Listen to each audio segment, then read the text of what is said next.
collateralized fund obligation, or CFO, in private equity is when multiple limited partnership interests in private equity funds are collateralized, then they're broken up into tranches and sold to investors.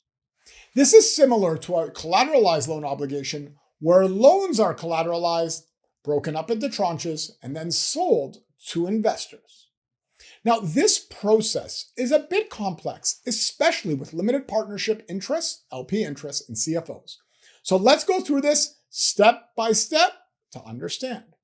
To start, let's recap what limited partnership interests, or LP interests, in private equity funds are. Remember that in a typical private equity fund, you have limited partners, the investors, and the general partner, the private equity fund. So a limited partnership interest in a private equity fund refers to a limited partner's commitment to a specific private equity fund. So 50 limited partnership interests are interests in 50 different private equity funds. So for a CFO issuer will bring together many limited partnership interests, let's say about 50 LP interests. Then the CFO issuer will put these loans into a pool and will use this pool of LP interests as collateral. Let's call it a collateral pool of 50 LP interests. Now, the CFO issuer will divide up the capital pool into different tranches of debt and equity. It'll start with the debt, rated at AAA, then AA, and will go all the way down to equity. Then, the CFO issuer will sell off each tranche to different investors that have a different risk profile. Since the AAA portion will account for the most senior portion of the collateral pool of the 50 LP interests, it will be the least risky and will be purchased by risk-averse investors, such as insurance companies. Since equity will account for the least senior portion of the collateral pool of the 50 LP interests, it will be the most risky and will be purchased by the least risk-averse investor, such as sophisticated investors that are aware or should be aware of the risks of the investment and should have a full understanding of the details of the private equity funds that the LP interests are associated with.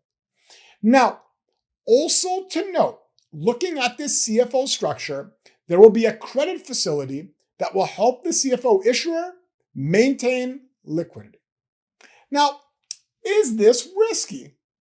Well, it depends on the underlying private equity funds that the LP interests are in, as well as the portfolio companies of those private equity funds. In addition, there are many other factors of the private equity funds to look at, such as the loans taken by the private equity funds themselves. For example, there could be direct loans on the individual companies and a NAV loan against the group of individual companies. If that is the case, a CFO could represent leverage upon leverage upon leverage. Now, here's a final thought. There are many complex instruments used in private equity that can provide opportunities to earn fantastic returns, but there's no free lunch in investing. Investors, if an investment offers great returns, there are probably risks associated with it. Your job is to figure out what the risks are and if the returns of the investment are high enough to justify the associated risks. If they are, you may have found a fantastic investment as long as you have the ability and willingness to take on those associated risks.